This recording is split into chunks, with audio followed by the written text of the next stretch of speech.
নমস্কার বন্ধুরা, নমস্কার। বিনা অমিত অফিসিয়ালে তোমাদের অনেক অনেক স্বাগত আর আমাদের দুজনের অনেক ভালোবাসা।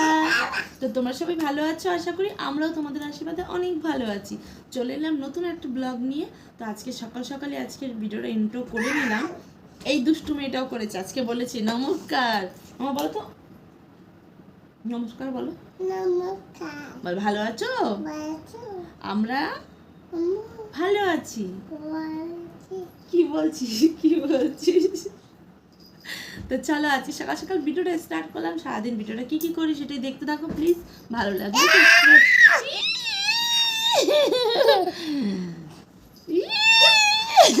তো আমার চান টান করা পুরোপুরি কমপ্লিট হয়ে গেছে আর আমি দেখো সিঁদুর টিঁদুর পরে পুরো রেডি শেডি হয়ে রেখেছি।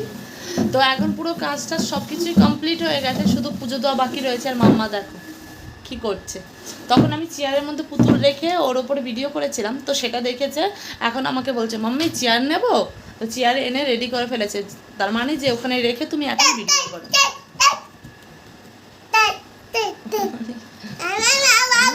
ছোন আমার রেডি হয়ে গেছে, দেখো সাজুকাজু করেছো।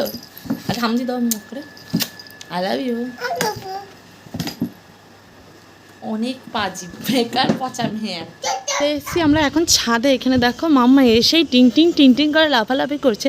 আর আজকের আকাশটা তো খুবই সুন্দর, বলার বাইরে। আর পুরো হাফে আমি একাকার হয়ে গেছি। দেখো কি সুন্দর আছি, ভীষণ পরিমাণে রোদ উঠেছে। আজকে যদি তোষকটা শুকো দেওয়া হতো ভালো হতো। দাদাভাইকে বলে দেখি তোমার কি বলে। আর আশপাশটা দেখো পুরো কি সুন্দর লাগছে দেখতে। আর এই বিন্ডিলটা দেখো, শুধু জানালাগুলো লাগানো বাকি রয়েছে। আর হয়তো ওই তোমার কি বলবো, কি বলে ওইটা, ওয়ারিং করা বাকি রয়েছে। দেখো ভেতরটাও কি সুন্দর লাগছে, বড় রুমগুলো বিশাল বড় বড় হবে। অত পয়সা নেই ভাই নেওয়ার জন্য। চলো আগে জামা কাপড়গুলো শুকো দিয়ে নিই, তারপর তোমাদের সাথে দেখা হচ্ছে। ও রোদ উঠেছে, কি চোখ জ্বালা করছে। ছাদে থেকে আসতে না আসতেই তোমাদের দাদাভাই দেখি সবজি টবজি গরম করে বসে পড়েছে খাবার খেতে। তো আগের দিন অনেক রুটি করেছিলাম আর তোমাদের দাদাভাই একটা রুটিও খায়নি। আর আমি অল্প ভাত ছিল সেটাই খেয়ে নিয়েছি।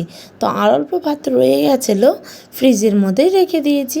তো সেটাই এখন আমরা নাস্তা করে নিচ্ছি। তো খাওয়া দাওয়া সব কিছু করার পরে কিছুক্ষণ বসে বসে একটু ল্যাদ খেলাম। ল্যাদ খাওয়ার পরে তারপরে এখানে কেটে নিলাম সবজি। তো কী কী রান্না করবো সেটা অবশ্যই তোমাদের পুরোপুরি দেখাবো, কিন্তু এখন না, পরে। আর এখানে বসিয়ে দিয়েছি মামার জন্য গরম জল। আর তোমাদের দাদাভাই কালকে রাতে শিল্পীদের ঘর থেকে আমার জন্য একটা স্পেশাল জিনিস এনেছে, যেটা আমি খেতে খুব ভালোবাসি। তো চলো দেখিয়ে দিই সেটা কী এনেছে। তোমরা অবশ্যই এক্সাইটেড। তো আমরা এই বক্সের মধ্যে কী আছে দেখার জন্য, তো এই বক্সেই কিছু জিনিস দিয়ে দিয়েছিলাম। তার বদলে দেখো এখানে কতটা কেক দিয়েছে, আরও কেক দিয়েছিলো সাইডে, পুরো টিফিন কারি ভর্তি ছিল। তো সেটা তোমাদের দাদাভাই কিছু খেয়ে দিয়ে অফিসে গেছে। আর আমার কেকটা খুব একটা প্রিয় জিনিস, মানে খুব পছন্দের একটা জিনিস। তো তোমাদের দাদাভাই কিছুটা খেয়ে গেছে। আর দেখো আমি আর লোভ সামলাতে পারলাম না, সাথে সাথে দেখেই যেন আমুম আমুম করে রাক্ষসীর মতন খেতে শুরু করে দিয়েছি। আর দেখো পুরো মুখের মধ্যে এই পাশ ওই পাশ দিয়ে লেটকে গেছে। তো আমি আর কেক মানে দেখে আমার আর তর্স হয়েছে না, মানে কতক্ষণে খাবো সেটাই ভাবছি। আর দেখো রাক্ষসের মতো আম করে খেয়েই যাচ্ছি কন্টিনিউ, একটুখানিও থামাথামি সিন নেই। কারণ আমার এত পছন্দের একটা জিনিস ফেলে রাখতেই পারবো না আমি মুখের সামনে। আর দিন দিন খেয়ে খেয়ে যেন হাতের মতন ফুলে যাচ্ছি। তারপরে তোমাদের দাদাভাই চলে এসে, তো এখানে দেখো আলু পোস্ত করেছি, পাঁচমিশালি একটা সবজি করেছি, সাথে রয়েছে মুসুরি ডাল। তো দেখো এই হচ্ছে আজকের খাবার। আর মাম্মার জন্য ডিম সেদ্ধ করেছিলাম, পাজি মেয়েটা মোটেও খাবার খায়নি। যাই হোক, তো আমরা খেতে বসে পড়েছি, মাম্মাকে হালকা পাতলায় খাইয়েছি।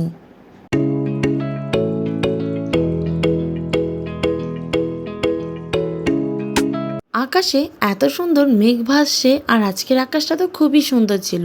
কিন্তু তোমাদের একটা কথাই সবসময় বলছি, আমার ফোনে হাল ফিলালে কি ডিস্টার্ব দিচ্ছে বুঝতে পারছি না।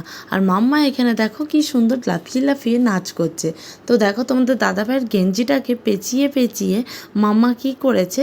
আর এখানে তিঙ্গিরে তিঙ্গিরে নাচতে না গিয়ে কি নাচের আগামাথা কিছু বুঝি না। তো তারপরে চলে যাচ্ছি আমরা ঘরে।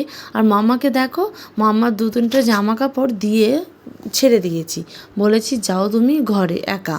তো কারণ আমি সবসময় মানে প্রতিদিনই মাম্মাকে 2-3টে করে ওরই জামা প্যান্ট দিয়ে দিই, দিয়ে তারপরে বলি যে তুমি আস্তে আস্তে যাও পাপাকে দিয়ে এসো। আর এখানে দেখো মাম্মা টুকুর টুকুর করে করে সিঁড়ি দিয়ে নামছে। তারপরে ঘরে আসার পরে কেক ছিল অল্প, আমার তো আর লোভ সইছিল না, আমি খাচ্ছিলাম। লাস্ট ফিনিশিং যেটুকু ছিল সেটুকুই মাম্মা খেতে বসে পড়েছে। মানে মাম্মার কী ধরনের বলো তো, আমার খাওয়া শেষ হয়ে যাবে, যখন একটুখানি থাকবে তখন মাম্মার খেতে ইচ্ছা করবে। আর এখানে মাম্মাও তোমাদের কেক খাইয়ে দিচ্ছে। আর ওখানে কে বেশ ছিল আমার খেয়াল নেই অতটুকু, তো জিভটা দেখিয়ে দিল। এখানে তোমাদের দেখিয়ে তারপরে মাম্মা আম করে খেয়ে নিল। কারণ মাম্মার কেক খেতে খুবই ভালোবাসে, সব সময় না, মাঝে মাঝে তো বেশিই ভালোবাসে। সিম্পল ভাবে হয়ে গেছি রেডি, দেখতেই পাচ্ছ একটা কুর্তি পরেছি আর নিচেতে প্লাজো প্যান্ট পরে নিচ্ছে। এত চেল্লাম এটা। আর এখানে মাম্মাকে সিম্পল ভাবে যেমন ছিল সেমনই রেডি করে দিয়েছি, দুধ আনতে যাব। আর সাথে দেখি একটুখানি কিছু ফল টল পাই না এখন। ভীষণ রাগ লাগে বাবা, এই মেয়েটা আমি চিল্লাই না, যখনই আমি ভিডিও অন করবো তখন এই মেয়েটা বেশি চিৎকার করে। তো চলো তোমার ভিডিওটা দেখতে থাকো। মাম্মা সাজুকাজু করে রেডি সেডি হয়ে গেছে। তোমরা অবশ্যই ভাবছো যে মাম্মা রেডি সেডি হয়ে কোথায় যাবে। তো এখানে মাম্মার কিছু কটা ফটো তুলে নিচ্ছিলাম, তার সাথে সাথে ভিডিও করেও নিচ্ছিলাম। ভিডিওর সাথে সাথেই ফটোও তুলছি, কারণ মাম্মা কোন সময় ভিডিও করতে দেয় আর কোন সময় ফটো তুলতে দেয় বোঝা মুশকিল। তো মাম্মা যাচ্ছে ওর দিদির কাছে। তো দেখো খুব সুন্দর একটা ড্রেস পরে নিয়েছে, এটা হলো আগের বারকার দুর্গাপূজার ড্রেস, তো এখনও ফিটিং হচ্ছে। আর মাম্মার সাথে আমি একটুখানি হাঁচুকাচু করে নিলাম। তো মাম্মা দেখো তোমাদের কি বলছিল পকড় পকড় করে, বেশ আমার মনেই ছিল না। তারপরে মাম্মা আমাকে একটু আদর করে নিল, আমিও মাম্মাকে আদর করে নিলাম, সাথে বললো আই লাভ ইউ। তো মাম্মাও আমাকে অনেক ভালোবাসে, আমিও আমার মাম্মাকে কত ভালোবাসি। তারপরে মাম্মা বেরিয়ে পড়লো, রাস্তায় দাঁড়িয়ে রয়েছে, তোমাদের হাই বাই করে দিল। ওর দিদির কাছে যাবে বলে এই রাস্তা দিয়ে ওর দিদি আসবে। দেখো আমাদের গলির মুখে এই রাস্তাটা, ও বলছে এদিক দিয়ে যাব, এদিক দিয়ে যাব, আমাকে বলছে সেটাই। ওই যে দেখো দিদি, তো এই যে দেখো ওই যে আমাদের বিন্ডিলটা দেখা যাচ্ছে, ওখানেই গলি। আর এই যে দেখো আমি বেরিয়েছিলাম মাম্মার আমি, তো এই যে নিয়ে এসেছি আম, আর ধুয়ে টুয়ে পরিষ্কার করে এখানে আমটাকে রেখে দিয়েছি। আমটা একটুখানি শক্ত শক্ত আছে, 2 দিন রেখে খেলেই হয়ে যাবে, খাওয়াটা ভালো। তাছাড়া আর শক্ত শক্ত আমটা প্রেশারটা খাওয়া যাবে না। তো চলো আজকের মতন ভিডিওটা এ পর্যন্তই। যদি ভালো লাগে প্লিজ একটা লাইক কমেন্ট শেয়ার করো, আর পেজটিকে প্লিজ সাবস্ক্রাইব করে দিও। তো ততক্ষণের জন্য বাই।